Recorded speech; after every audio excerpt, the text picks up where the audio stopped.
Hello, I'm Tom Beitler. And I'm BeitlerKovarie. And we're here to talk to you about the Harry Potter and the Half-Blood Prince movie review. It just goes to show that you don't have to be a professional to critique a movie. Exactly. Now, George, I gotta start out here. There was a character in this movie I didn't really like. A couple characters, actually, but who's that one? Fenrir Greyback. Oh. He's introduced in the book as a werewolf. He even goes so far as to attack Bill Weasley. Unfortunately, in the movie, he does neither of these things. He is neither a werewolf, as far as I can tell anyway, nor is he attacking Bill. Bill wasn't introduced in the movie, but you don't really need him. I'd also like to talk to you about the lack of a conflict between the character Lupin and Greyback. There was nothing established with that. No, there wasn't. Especially in the one scene. There was a scene in the movie where Fenrir Greyback and Bellatrix Lestrange fight Harry in a field of wheat. When Lupin charges after Harry in attempt to stop him, I really expected Fenrir to change into a werewolf and there'd be a werewolf fight. I looked forward to that scene. It didn't happen. I was sad. But there's also a scene where they were talking at the Burrow, which was the Weasley house. There was a scene where they could have elaborated on that instead of reiterating what happened between Harry Potter and Snape. We already know that Snape is, up to no good. We didn't need to establish that. We didn't need to establish the fact that nobody practically believes Harry when his friends clearly don't. We don't need to reestablish that. What about the werewolf connection, right? George, you've read the book. Mm-hmm. So have I. Tell me in the book where they burned the Weasley house down. It never happened. The Weasley house, the whole thing in that movie was just, I don't know what to say. And I mean, clearly the movie makers made this to, introduce action into the film. But the thing is, this didn't happen in the book. And all that screen time could have been devoted to something more faithful to the book. Now, back to that field of wheat scene. That was a waste of, 10 minutes? Maybe less? Around 10 minutes. Yes. Nothing happened in that scene. There was Harry Potter and crew. They were standing in a circle, genuinely protecting the Burrow, and Bellatrix Lestrange was laughing at them. That was about it. There were some spells fired, but not a lot happened. Like a tiger in Africa. It's out of place. And what about the Sectum Sempra scene? Oh yes, the Sectum Sempra scene. This is a scene that you would remember from the book. Harry Potter comes into the bathroom, finding Draco Malfoy pretty much in a slump. He's crying to himself, and Harry goes to help him.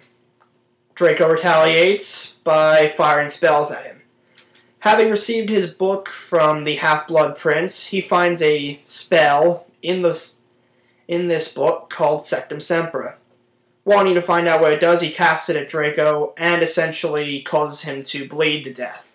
And then we open up on the scene where Snape, in the book, it is a wailing ghost that obviously alerts the reader that, hey, this is how Snape finds out about it. But in the movie, Snape just randomly appears, finds out, oh my god, Draco's lying on the ground, practically dying.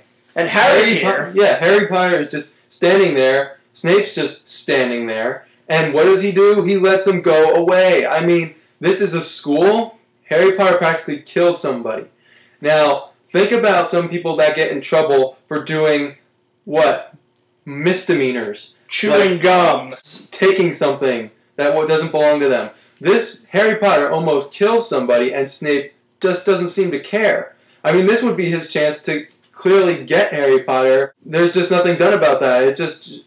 Harry Potter just walks away. Now, how many criminals who commit murder or attempt murder can actually walk away from that? That doesn't make any sense. The other thing is the funeral scene. We all know that this is the scene where Dumbledore dies, correct, Tom? Yes, that's where he dies. It's the movie pretty much where, this is Dumbledore's final moments, and how does that get repaid, Tom? It gets repaid by a concert. When we were in the theater, I leaned over to you and said, "Look, George, there's a concert." All the wizards in the school took their wands, raised them to the sky, and made a lighter. That expelled the dark mark and saved the school, I guess. Could have been. The thing is, they could have elaborated more on the white marble tomb, what Dumbledore was placed in the book.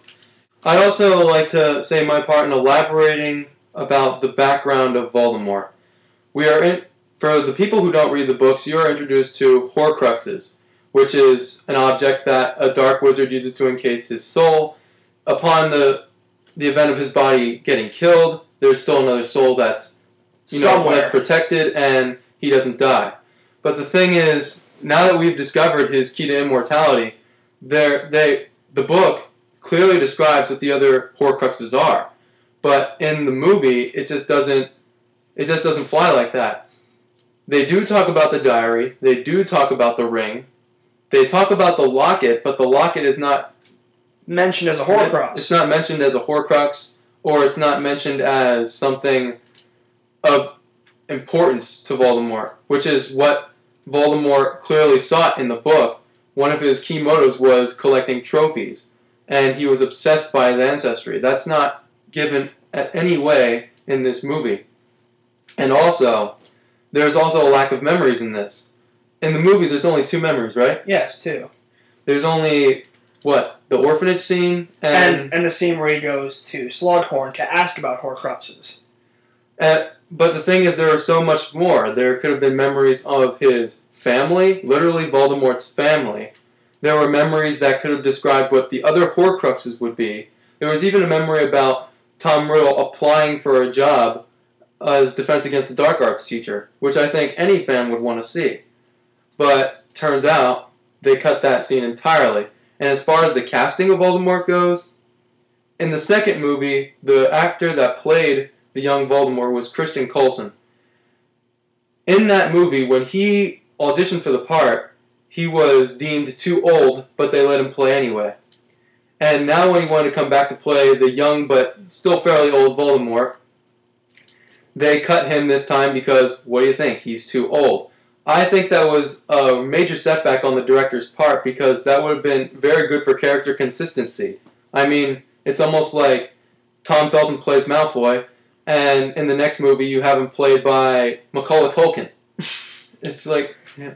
Now, we said about the Horcrux memory.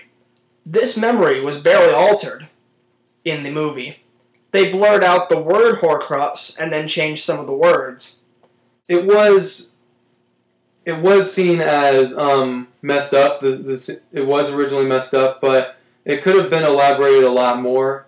There was instances where everything, again, like when they talked, the memories were blurry.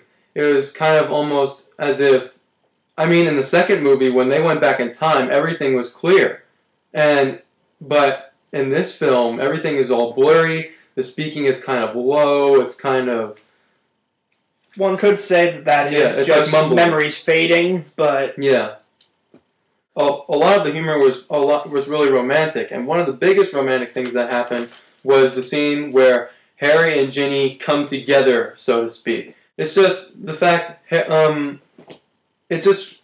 There was a scene where Ginny really was in the book dating Dean Thomas, but how does Harry react to that? Every teenage boy should know that when you like a girl and she's dating someone that you don't want her to date, you are just furious. You are furious. And the book described that pretty well. They described it as like a dragon, a fire-breathing dragon or beast within Harry Potter. But in the movie, Harry Potter it seems like he doesn't care display that much. It is brought up when he's with Hermione, and Hermione kind of like reveals that she knows how he feels about her. But other than that, the relationship is just in glances. There's a scene where they almost kiss in the burrow, but... It doesn't seem as if the characters were really caring about each other. Like, Harry Potter clearly could have elaborated more emotion as far as his love for Ginny, but that just didn't happen. That is our critique of the movie, and like I said, you don't have to be a professional to critique a movie.